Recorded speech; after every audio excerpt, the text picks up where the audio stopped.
다 함께 매일 드리는 기도로 기도하심으로 9월 27일 수요일 새벽 기도회로 하나님께 나아가겠습니다. 사랑의 하나님, 오늘도 연약한 저희들을 붙들어 주시고 새로운 하루를 주셔서 감사합니다. 오늘도 주님의 사랑과 인내로 이 세상에 빛을 비추어 주옵소서.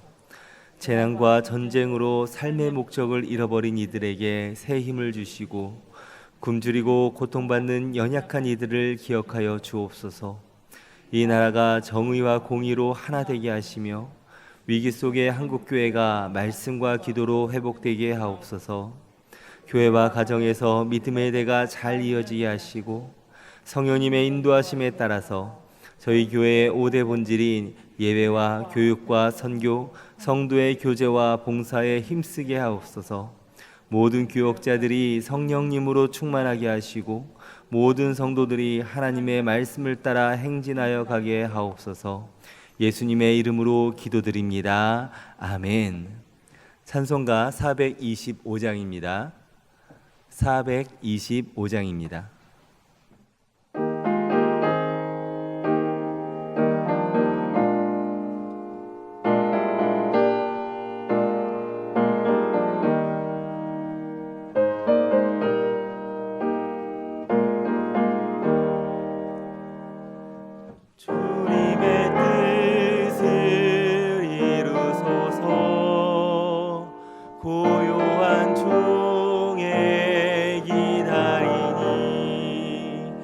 진흙과 같은 날 빚으사 주님의 영상 만드소서. 주님의 뜻을 이루소서.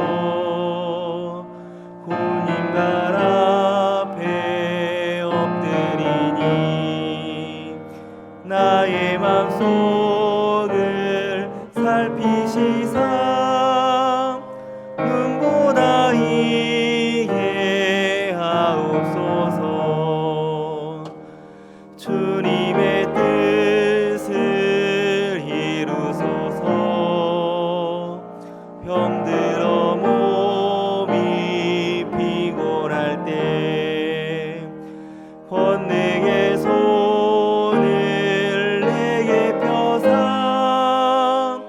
강건케 하여 주옵소서. 주님의 뜻을 이루소서. 온전히 나를 주장하사 주님과 함께 동행함을 만민이 알게 하옵소서.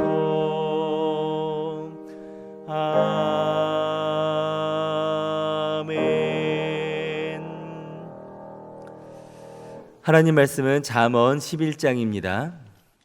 속이는 저울은 여호와께서 미워하시나 공평한 주는 그가 기뻐하시느니라. 교만이 오면 욕도 오거니와 겸손한 자에게는 지혜가 있느니라. 정직한 자의 성실은 자기를 인도하거니와 사악한 자의 패역은 자기를 망하게 하느니라. 재물은 진노하시는 날에 무익하나 공의는 죽음에서 건지느니라. 완전한 자의 공의는 자기의 길을 곧게 하려니와 악한 자는 자기의 악으로 말미암아 넘어지리라. 정직한 자의 공의는 자기를 건지려니와 사악한 자는 자기의 악에 잡히리라. 악인은 죽을 때에 그 소망이 끊어지나니 불의의 소망이 없어지느니라. 의인은 환난에서 구원을 얻으나 악인은 자기의 길로 가느니라. 악인은 입으로 그의 이웃을 망하게 하여도 의인은 그의 지식으로 말미암아 구원을 얻느니라. 의인이 형통하면 성읍이 즐거워하고 악인이 패망하면 기뻐 외치느니라. 성읍은 정직한 자의 축복으로 인하여 진흥하고 악한 자의 입으로 말미암아 무너지느니라. 지혜 없는 자는 그의 이웃을 멸시하나 명철한 자는 잠잠하느니라. 두루 다니며 한담하는 자는 남의 비밀을 누설하나 마음이 신실한 자는 그런 것을 숨기느니라. 지략이 없으면 백성이 망하여도 지략이 많으면 평안을 누리느니라. 타인을 위하여 보증이 되는 자는 손해를 당하여도 보증이 되기를 싫어하는 자는 평안하니라. 유덕한 여자는 존영을 얻고 근면한 남자는 재물을 얻느니라. 인자한 자는 자기의 영혼을 이롭게 하고 잔인한 자는 자기의 몸을 해롭게 하느니라. 악인의 삭은 허무하되 공의를 뿌린 자의 상은 확실하니라. 공의를 굳게 지키는 자는 생명에 이르고 악을 따르는 자는 사망에 이르느니라. 마음이 굽은 자는 여호와께 미움을 받아도 행위가 온전한 자는 그의 기뻐하심을 받느니라. 악인은 피차 손을 잡을지라도 벌을 면하지 못할 것이나 의인의 자손은 구원을 얻으리라. 아름다운 여인이 삼가지 아니하는 것은 마치 돼지 코의 금고리 같으니라. 의인의 소원은 오직 선하나 악인의 소망은 진노를 이루느니라. 흩어 구제하여도 더욱 부하게 되는 일이 있나니 과도히 아껴도 가난하게 될 뿐이니라. 구제를 좋아하는 자는 풍족하여질 것이요 남을 윤택하게 하는 자는 자기도 윤택하여지리라. 곡식을 내놓지 아니하는 자는 백성에게 저주를 받을 것이나 파는 자는 그의 머리에 복이 임하리라. 선을 간절히 구하는 자는 은총을 얻으려니와 악을 더듬어 찾는 자에게는 악이 임하리라. 자기의 재물을 의지하는 자는 패망하려니와 의인은 푸른 잎사귀 같아서 번성하리라. 자기 집을 해롭게 하는 자의 소득은 바람이라. 미련한 자는 마음이 지혜로운 자의 종이 되리라. 의인의 열매는 생명나무라. 지혜로운 자는 사람을 얻느니라. 보라, 의인이라도 이 세상에서 보응을 받겠거든 하물며 악인과 죄인이리요. 오늘도 잠언을 통하여 주시는 말씀을 통하여 하나님이 원하시는 풍성하고 복된 삶을 누리는 우리 모두 되시기를 예수님의 이름으로 축원합니다. 우리 어제 말씀에서 하나님께서는 축복의 결과로 재물을 주시는 경우가 많다 말씀하셨죠. 하지만 재물 자체가 복인 것이 아니고 또 불의의 재물, 하나님이 기뻐하시지 않는 불의의 재물도 있다 이렇게 말씀드렸습니다. 축복이 아니라 저주가 되기도 하고 또 하나님이 주시지 않은 건심 어린 재물도 있다라는 것입니다. 그렇게 우리는 담대히 하나님께 재물을 구하되 오직 주님께 속한 공의의 재물을 구해야 된다라고 이렇게 말씀을 드렸습니다. 다만 그 불의의 재물이든 어떤 축복의 재물이든 어떤 재물이라도 한계가 있다라는 것은 명확하게 우리가 알아야 된다는 것이죠. 오늘 4절에는 무엇이라고 얘기합니까? 우리 4절 같이 한번 읽겠습니다. 재물은 진노하시는 날에 무익하나 공의는 죽음에서 건지느니라. 아멘. 재물은 진노하는 날에 심판의 날에는 의미가 없다, 무의미하다, 무익하다라고 이야기하는 것이죠.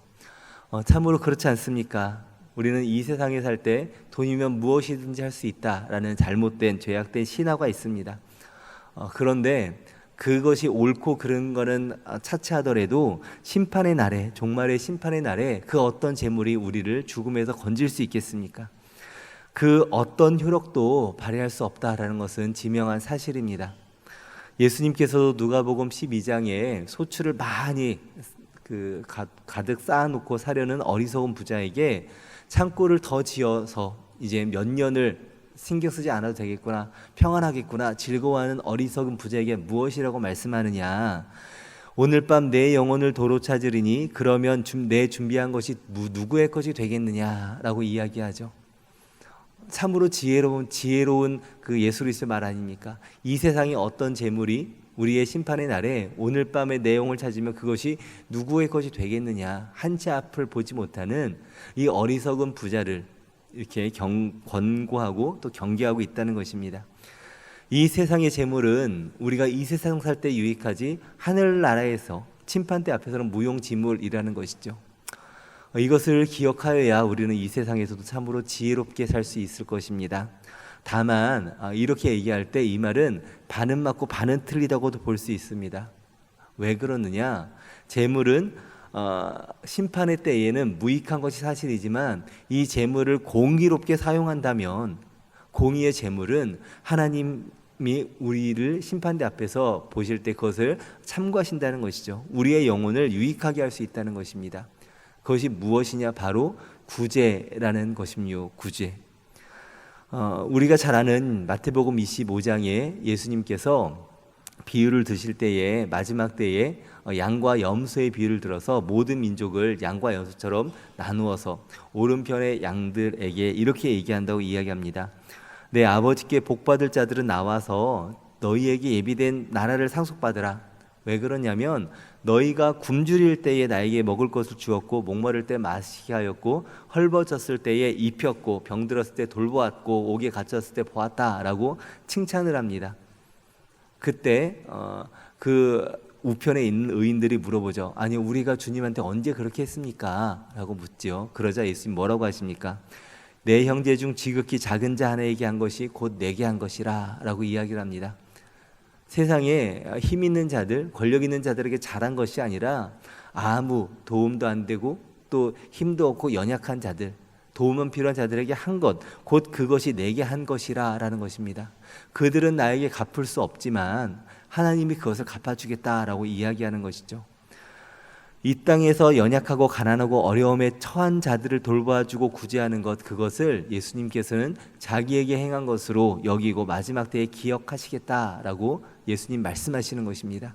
그러니 공의의 재물을 사용하는 것, 구제를 또 연약한 자들을 돕는데 우리가 헌금을 들여 사용한다는 것을 하나님은 마지막 때에 기억하겠다는 것이지요. 어제 잠시 보았던 부자 청년 이야기 있지 않습니까? 거기서 예수님 무엇이라고 얘기하냐? 가서 너의 소유를 팔아서 어떻게 하라고요? 가난한 자에게 주라. 그러면 하늘에서 보화가 너에게 있으리라 라고 이야기합니다. 구제를 하면 나눔과 구제가 하늘에 쌓인다 라고 이야기를 하는 것이죠.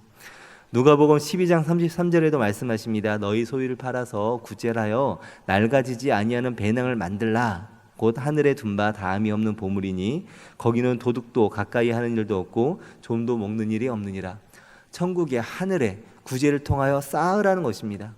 이렇게 하나님 명령에 순종하여서 사랑으로 구제하는 것이, 나눔을 하는 것이 하늘에 쌓는 것이라는 것이죠. 이렇게 구제를 할 때 우리는 하늘에 쌓는 그 복만이 아니라 이 땅에서도 예기치 못한 복을 받는데 24절 25절입니다. 우리 같이 한번 읽어볼까요? 24절 25절입니다. 흩어 구제하여도 더욱 부하게 되는 일이 있나니 과도히 아껴도 가난하게 될 뿐이라. 구제를 좋아하는 자는 풍족하여질 것이요 남을 윤택하게 하는 자는 자기도 윤택하여지리라. 아멘. 사랑하는 여러분, 자기의 재물을 들여서 구제라고 나누면 그것이 자기에게 이득이겠습니까? 손해겠습니까? 나에게 있는 재물을 나눈다면 그것은 플러스가 아니라 마이너스죠. 내어주는 것이니까. 물론 요즘 시대에 기업들은 자신들의 이미지, 기업의 이미지를 위해서 선한 일들을 많이 합니다. 구제를 하기도 하고 봉사를 하기도 하고 사회사업을 하기도 하고 여러 가지 마케팅적인 요소를 하죠. 왜 그렇습니까? 그것이 자기 회사의 이익이기 때문이지요. 요즘 시대의 기업들은 그렇다 할지라도 고대 시대에는 또 개인의 삶에 있어서 구제하고 선행하는 것이, 내 것을 나눠주는 것이 어떻게 나에게 유익이 되겠습니까? 자신의 유익을 위한다면 그것은 어떤 구제가 아니라 투자인 것이죠. 일반적으로는 그렇지 않다는 것입니다. 그것은 플러스 이익이 아니라 손해라고 볼 수 있는 것이죠. 세상적 가치관에 의하면 그건 내 것을 나눠주는 마이너스인 것입니다. 그런데 하나님께서는 그것이 손해가 아니라 더욱 풍족해질 것이다 라고, 더욱 윤택해질 것이라고 약속을 하는 것이죠. 우리는 복을 받기 위하여서 풍성함을 위하여서 구제하는 것은 아니지만 하나님은 구제하는 자에게 이렇게 복을 약속해 주신다는 것을 기억하시기 바랍니다. 마태복음 6장 41절에 예수님도 이렇게 말씀하시죠. 너의 구제함을 은밀하게 하라. 은밀한 중에 보시는 너의 아버지께서 갚으시리라. 세상 사람들은 알지 못하지만 하나님께서 그것을 보시고 하나님이 갚아주신다. 그것이 우리의 믿음인 것이죠. 아무쪼록 우리가 주님께 드림으로, 구제함으로 우리의 손을 펴 나눔으로써 하늘에서와 또 이 땅에서도 하나님의 복을 누리는 우리 모두 되시기를 예수님의 이름으로 축원합니다. 25절에 이렇게 얘기하지 않습니까? 구제를 좋아하는 자는 풍족해진다라고 얘기하는데, 구제를 좋아한다라는 그 말이 네페시 베레카라는 단어를 번역했습니다. 네페시는 영혼, 사람이라는 존재라는 뜻이고, 이런 베레크는 바라크 해가지고 복, 축복이거든요. 그러니까 네페시 베레카 하면 축복의 사람이라는 뜻입니다. 그것을 여기서는 구제를 좋아하는 자라고 번역을 한 것이죠. 구제라는 것은 축복을 하는 것 아닙니까? 복을 전해주는 것 아닙니까? 하지만 동시에 축복을 받기도 합니다. 네페시 베레카, 이 축복의 사람은 어떻게 본다면 존재가 축복인 것을, 존재가 축복으로서 존재하는 사람이라는 것을 표현한다고도 볼 수 있죠. 사실 우리가 구제를 하는 까닭이 무엇이냐? 우리가 손을 펴서 다른 이에게, 언약한 자들에게 나누는 까닭은 우리가 복을 받기 위함이 아니라 그것이 하나님이 우리에게 원하시는 것이고 하나님 우리에게 부어주신 사랑을 전하는 일이기 때문입니다. 좀 더 이것을 좀 어려울 수도 있지만 이렇게 얘기할 수도 있을 것 같아요. 복의 근원이신, 복 자체이신 하나님의 형상을 입은 우리들이 존재하는 삶의 방식이 바로 축복으로서 존재한다는 것입니다. 내가 복으로서 존재하니 그 복을 흘려보내야 되고, 근데 그것이 나를 복되게 하는 삶, 존재로서 복된 사람, 축복의 사람인 것 아닙니까? 신명기 15장 11절에는 이렇게 얘기합니다. 땅에는 언제든지 가난한 자가 그치지 아니하겠으므로 내가 너에게 명령하여 이르노니 너는 반드시 내 땅 안에 내 형제 중 곤란한 자와 궁핍한 자에게 내 손을 펼치니라. 이 땅에 그치지 않는다라고 하나님 말씀하시죠. 현상을 직시하는 것입니다. 이런 말이 있죠. 가난은 나라님도 구제하지 못한다라는 말이 있는데 참으로 그런 것 같습니다. 가난한 나라는 물론이거니와 부유한 나라랄지라도 또 복지가 굉장히 발달했다고 하는 서구에서도 여전히 길거리에는 거린들도 많고 집시가 넘쳐납니다. 빈부의 격차도 큽니다. 이 땅에 가난한 자가 그치지 않죠. 예전에는 더 했었고 이러한 불평등의 분노에서 나타난 것이 현상이 뭐냐면 공산주의 아닙니까? 공산주의 말 자체는 참 달콤하고 허울 좋습니다. 생산된 것을 공평하게 나눈다. 공정하게 같이 생산하고 같이 나눈다. 그 말 자체는 얼마나 좋은 것 같습니까? 그런데 나누면 좋은데 사람들이 나눕니까? 나누지 않으니까 강제로 빼앗는 것이죠. 강압을 사용하는 것이죠. 가히 폭력적인 사상이 이런 강압적이고 폭력적인 사상이 수단과 방법을 가리지 않고 했던 사상이 한 세기 동안 세상을 참 어지럽혔습니다. 그리고 그 악마성, 인간의 탐욕과 죄악으로 말미암아 타락한 그 상황들을 특히 우리 대한민국은 더 절실하게 느끼지 않았습니까? 이런 허울만 좋은 것, 하나님 없이 자신들의 생각으로 판단으로 행하려고 했던 이 죄악된 것이 얼마나 악마적이었는지 우리는 보지 않았습니까? 하나님의 방법은 이렇게 강압적이거나 폭력적이지 않습니다. 어떻게 합니까? 법으로 강제하는 것이 아니라 사랑으로 구제하는 것. 너의 손을 펴서 그 가난한 자에게 나눠주라 라고 구제하는 것을 이야기한다는 것입니다. 그것이 이 땅에 있는 가난한 자들을 돌보시는 하나님의 방법이라는 것이죠. 아버지의 마음을 품은 하나님의 자녀인 우리들이 우리의 손을 펴서 하나님의 손이 되어 우리의 손을 펴서 구제를 하는 것입니다. 우리 김혜자 탤런트 잘 아시죠? 그분이 꽃으로도 때리지 마라 그런 책도 쓰시면서 이렇게 많은 지금 가난한 나라를 가서 돕고 이렇게 홍보대사를 하셨는데 그분의 책에 이런 얘기가 나옵니다. 아프리카의 그 가난하고 어려운 아이들을 보면서 이렇게 방치할 거면 하나님 왜 아프리카를 창조하셨습니까? 라고 지금 이렇게 물으면 되지 않을 것 같은 이런 물음을 물었대요. 그때 하나님이 이런 마음을 주셨다 합니다. 그래서 내가 너를 보내지 않았냐? 그래서 내가 너를 보내지 않았냐? 하나님의 손이 되어서 우리가 그 어려운 자들에게 도움의 손길로 나아가게 된다는 것입니다. 어제 잠깐 언급했지만 11조를 뭐 얼마 하게 해주세요 라고 하는 기도가 순수하게만 한다면 참 정직하게만 한다면 괜찮지만 그러기가 쉽지 않습니다. 우리 안에 탐욕이 있고 재성이 있기 때문에 쉽지 않죠. 그래서 그렇게 권장하는 기도는 아니라고 했지만 그 기도를 정말 순수하게 주님께 더 드리고 싶어서 기도할 수 있다면 그것도 나쁜 기도는 아닐 것 같습니다. 실제로 많은 노 권사님들께서 이제 은퇴하시고 수입이 없지 않습니까? 적은 생활비로 살아가게 되시면 드리는 헌금이 줄어들 수밖에 없죠. 자연스러운 현상입니다. 그런데 그래서 아쉬워하는 분들을 제가 참 많이 봤어요. 저희 부모님도 마찬가지지만 수입이 줄어드니까 당연히 적은 용돈으로 생활비만 갖고 계시니까 뭐 11조를 드릴 수 있겠습니까? 좀 이렇게 주정 헌금만 드리고 이렇게 되는 것이죠. 그러니까 마음껏 드리지 못하는 젊었을 때 이렇게 드리면서 신앙생활 했는데 그러지 못하는 것을 아쉬워하는 분들을 제가 많이 봤습니다. 몇 년 전에는 한 노 권사님께 제가 이게 운전하는 중에 전화가 왔어요. 속상해가지고 이게 전화를 하셨던 겁니다. 왜 속상했느냐? 자기 딸이 어머니 생신이 되어서 특별한 날이어서 어려운 형편에도 불구하고 열심히 좀 모아서 부모님께 쓰시라고 어머니 마음대로 쓰시지도 않고 드시지도 않고 막 사지도 않고 이러시니까 한 몇백만 원 되는 돈을 모아서 부모님께 참 이렇게 드렸다고 합니다. 참 예쁜 딸이죠. 거금을 드린 거예요. 그런데 이 권사님이 그 수백만 원을 받고서 거기서 11조를 떼서 헌금을 한 겁니다. 그랬더니 따님이 이게 약간 좀 속상했나 봐요. 이렇게 어렵게 모아서 드렸는데 그리고 그 드린 것도 내가 이미 11조를 떼서 엄마한테 드린 건데 여기서 또 11조 떼냐고. 세상 말로 하면 이중 과세한 거잖아요. 그래서 그렇게 하면 어떡하냐고 속상해서 이렇게 이야기하는 것입니다. 딸의 마음도 이해가 되죠. 자기도 어렵지만 열심히 모아서 부모님께 드리고 어머니가 드시고 싶은 거 드시지 못하고 막 하니까 그렇게 뭐 여행도 가시고 이게 쓰시라고 드렸는데 가장 먼저 11조를 떼서 드리니까 딸도 속상한 거예요. 그런데 권사님이 그렇게 했던 이유가 무엇이겠습니까? 자기는 어떤 먹는 거나 입는 거 이거보다 먼저 하나님께 드리고 싶은 그 마음이 있었던 것이거든요. 그러니까 그 용돈이 왔을 때에 거기서 11조를 떼서 오랜만에 정말 그래도 어느 정도 좀 양이 되는 거금을 하나님께 드린 것입니다. 이 용돈을 어떻게 11조를 떼야 되느냐 말아야 되느냐 여기에 대한 정답은 딱 있진 않습니다. 다만 제가 이렇게 속상해하시는 그 권사님, 지금 속상하니까 갑자기 연락을 주신 거죠.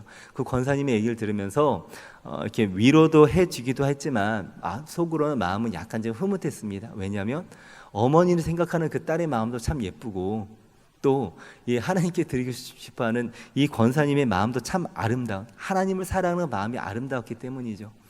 그러면서 저도 좀 약간 부러우면서도 좀 부끄럽기도 했습니다. 나는 형식적으로 헌금을 드리고 있지 않는가.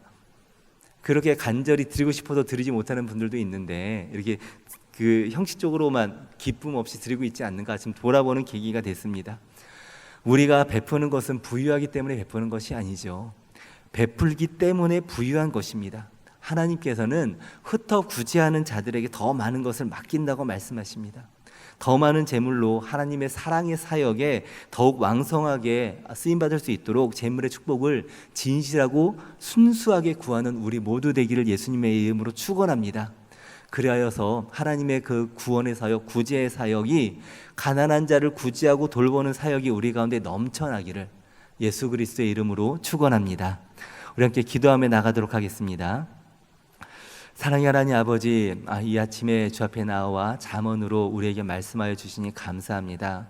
하나님께서 원하시는 참으로 복된 삶을 살아가게 하여 주시되 우리 안에 물질을 탐욕하는 우상 숭배가 있지 아니하게 하여 주시고 하나님이 맡기신 물질을 잘 청지기로 지킬 수 있는 참으로 하나님께 물질의 복을 받는 그런 복된 삶을 살 수 있도록 인도하여 주시옵소서. 하나님 이 시간 바라옵기는 우리 캄보디아로 의료 선교를 떠나는 우리 54여 명의 선교 대원들이 있습니다.